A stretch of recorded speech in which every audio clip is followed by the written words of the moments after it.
जो दुनिया में सुनाई दे उसे कहते हैं खामोशी, और जो आंखों में दिखाई दे उसे तूफान कहते हैं। हम अपनी जान के दुश्मन को अपनी जान कहते हैं। हम अपनी जान के दुश्मन को अपनी जान कहते हैं। मोहब्बत की इसी मिट्टी को हिंदुस्तान कहते हैं। नमस्कार, मैं साइल्यानंद राव पठाड़े आज आप सभी के समक्ष देश प्रेम और राष्ट्र निर्माण पर अपने विचार प्रस्तुत करने हेतु उपस्थित हूँ। आज़ादी आज़ादी का असली मतलब वही समझ सकता है जिसने कभी गुलामी की हो, और हम सौभाग्यशाली है कि हमने स्वतंत्र भारत में जन्म लिया है। प्राचीन, मध्यकालीन और वर्तमान भारत की उदाहरणों से स्पष्ट करना चाहूंगी कि जब हम फिरंगियों के फेरे में फंस गए थे तो रंग दे बसंती चोला की एक आवाज से टोले के टोले उमड़ाते थे, और उनके वंदे मातरम के नारों से खून में आने वाला 5-5 डिग्री का तूफान अंग्रेजी शासकों की जड़ों में तूफान ला देता था। लोग मर जाते थे, मिट जाते थे, फांसी चढ़ जाते थे, तब वो भी अपनी देशभक्ति साबित कर रहे होते थे, क्योंकि ये उस दौर के देशभक्ति की कसौटी थी। उसके बाद 62, 65 और 71 के युद्धों में अपना सुहाग गवा देने वाली औरतें जब घर के हालात ये हो जाया करते थे कि प्यार भी भरपूर गया, मांग का सिंदूर गया, नन्हे नौनिहालों की लंगोटियां चली गई, छोटी छोटी बेटियों की चोटियां चली गई, बाप की कमाई गई, भाई की पढ़ाई गई, एक ऐसा विस्फोट हुआ पता ही चला नहीं, पूरे जिस्म की बोटियां ही हो गई। लेकिन आपके लिए तो एक आदमी मरा है साहब, मेरे घर की तो रोटियां ही चली गई। ये वाले हालात पैदा होने के बावजूद एक माँ अपने बेटे को सरहद पर दुश्मन की धज्जियां उड़ाने के लिए भेजती और उसे पत्र लिखकर कहती कि अम्मी ने पत्र लिखा है बड़े ही चाव से, अम्मी ने पत्र लिखा है बड़े ही चाव से, पुत्र मेरे ना घबरा जाना, 1 इंच भी पीछे ना हटना, चाहे इंच इंच कट जाना, चाहे इंच इंच कट जाना। इस तरह से पूरा परिवार अपनी देशभक्ति साबित कर रहा होता था। तब देश बलिदान मांग रहा होता था, तब देश मर जाने को कहता था, तब देश लड़ जाने को, मर जाने को, फांसी चढ़ जाने को कहता था। किंतु आज देश लड़ जाने को नहीं कहता, आज देश मर जाने को, मिट जाने को, फांसी चढ़ जाने को नहीं कहता, बल्कि मेरे विचारों में है जो आदमी अपना काम पूरी लगन, पूरी मेहनत और पूरी ईमानदारी से करेगा ना, वही सच्चा देश प्रेमी और वही सच्चा देशभक्त होगा। मैं नहीं मानती कि फेसबुक और व्हाट्सएप की डीपी को 3 रंग में रंगना ही देशभक्ति है। और अगर आप कहोगे साल के 2 दिन हाथ में तिरंगा लेना देशभक्ति है, तो मैं पूछना चाहूंगी, फुटपाथ पर रहने वाला वो बच्चा ट्रैफिक की छांव में नंगे पांव में जब तिरंगा बेच रहा होता है, तो क्या आप उसे उसकी देशभक्ति कहोगे? नहीं, ये उसकी देशभक्ति नहीं बल्कि उसके पेट की भूख की शक्ति है जो इसे ऐसा करने पर मजबूर कर रही है। क्योंकि न मस्जिद को जानते हैं, न शिवालों को जानते हैं, न मस्जिद को जानते हैं, न शिवालों को जानते हैं। जो भूखे पेट होते हैं ना, वो सिर्फ भोजन के निवालों को जानते हैं। अपना देश, अपने समाज, अपने राष्ट्र के लिए समर्पण का भाव है देशभक्ति, और हर एक देशद्रोही के जीवन में आने वाला तूफान है हमारी देशभक्ति, ताकि हर एक देशद्रोही ये समझ सके कि अगर तू परिंदा है तो ये आसमां तेरा है, अगर तू परिंदा है तो ये आसमां तेरा है, अगर तू दरिंदा है तो ये शमशान तेरा है। भाईचारे से रहना है तो रह इस जमीन पर, वरना ये कब्र भी तेरी और ये कब्रिस्तान भी तेरा है। लेकिन एक देशद्रोही से ज्यादा एक देशभक्ति तब बहाओ जब कोई बेटा अपने बूढ़े माँ बाप को वृद्धाश्रम की चौखट पर छोड़ाए। करा उठती है वो देशभक्ति जब मुसीबत में फंसे लोगों की जान बचाने की जगह हम सेल्फी लेकर अपने लाइक्स बढ़ाने में लगे रहते हैं।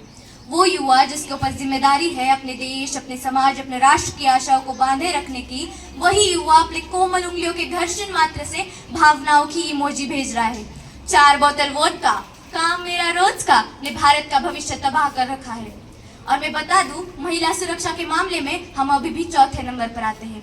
हम ना एक ऐसे समाज में जी रहे हैं जहां पत्थर की मूर्त को लगाए जाते हैं 56 भोग, और भूखे नंगे तड़पते सो जाते हैं लोग, भूखे नंगे तड़पते सो जाते हैं लोग। मजदूर को मजदूर समझिए, मजबूर नहीं।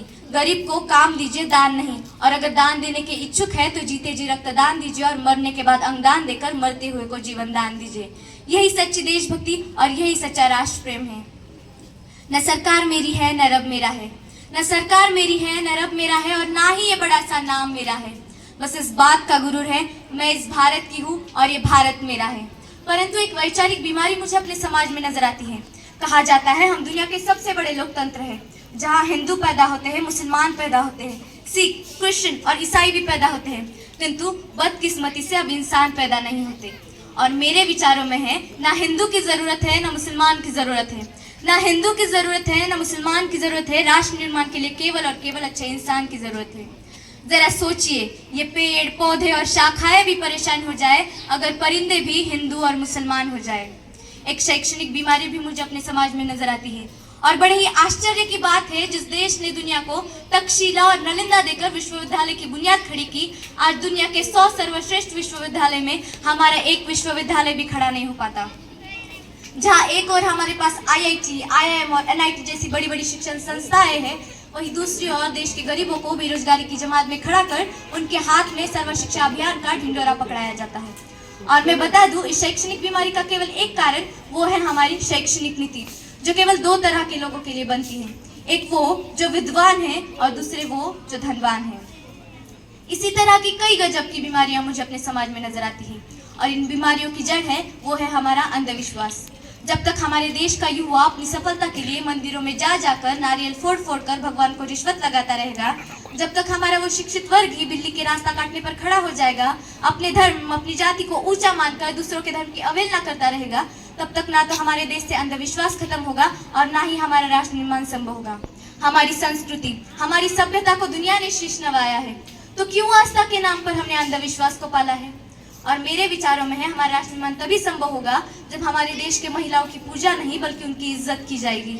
हमारा राष्ट्र निर्माण तभी संभव होगा जब हम अपनी जाति, अपने धर्म का रक्षण नहीं बल्कि सामाजिक शक्तिकरण करेंगे। हमारा राष्ट्र निर्माण तभी संभव होगा जब स्वच्छ भारत अभियान में केवल सरकार नहीं बल्कि सड़क पर चलने वाला हर एक नागरिक हाथ बटाएगा, स्वच्छ भारत स्वस्थ भारत को दिल से अपनाएगा। असल मायने में हमारा राष्ट्र निर्माण तभी संभव होगा जब एक गरीब बच्चा मध्याह्न भोजन के लिए नहीं बल्कि ज्ञान के अर्चन के लिए सरकारी स्कूल की चौखट पर कदम रखेगा। और हमारा राष्ट्र निर्माण तभी संभव होगा जब पिज्जा डिलीवरी की तरह हमारी एम्बुलेंस भी 30 मिनट्स की गारंटी देगी। और हमारा राष्ट्र निर्माण तब तक संभव नहीं होगा जब तक एक नागरिक नैतिक रूप से सटीक, चारित्रिक रूप से भ्रष्ट, मानसिक रूप से दिव्यांग, धार्मिक रूप से अंधा नहीं हो जाता, तब तक हमारा राष्ट्र निर्माण संभव नहीं होगा। बड़ी बड़ी बातें नहीं बल्कि छोटी छोटी कोशिशें करनी पड़ेगी। और मैं सल्यूट करना चाहूंगी सरहद पर खड़े उस जवान को, हमारे देश के पुलिस प्रशासक, किसान और हर एक उस नागरिक को जो अपना काम पूरी लगन, पूरी मेहनत और पूरी ईमानदारी से कर रहा है, जिनके बिना राष्ट्र निर्माण की कल्पना करना भी असंभव सा लगता है। और आज इस मंच पर पूरे जिम्मेदारी के साथ मैं भारत की बेटी ये कहना चाहूंगी कि हमारा राष्ट्र निर्माण तभी संभव होगा जब आप, मैं और सभी मिलकर प्रयास करेंगे। अंत में बस यही कहना चाहूंगी, मेरा हिंदुस्तान महान था, महान है और महान रहेगा। मेरा हिंदुस्तान महान था, महान है और महान रहेगा। मेरा हिंदुस्तान महान था, महान है और महान रहेगा। होगा हौसला सबके दिलों में बुलंद, तो एक दिन पाकिस्तान भी जय हिंद कहेगा। पाकिस्तान ही क्यों, सारा जहां जय हिंद कहेगा, क्योंकि सारे जहां से अच्छा हिंदुस्तान हमारा। हम बुलबुले हैं इसकी, ये गुलिस्तान हमारा, ये गुलिस्तान हमारा। Thank you. जय हिंद, जय भारत।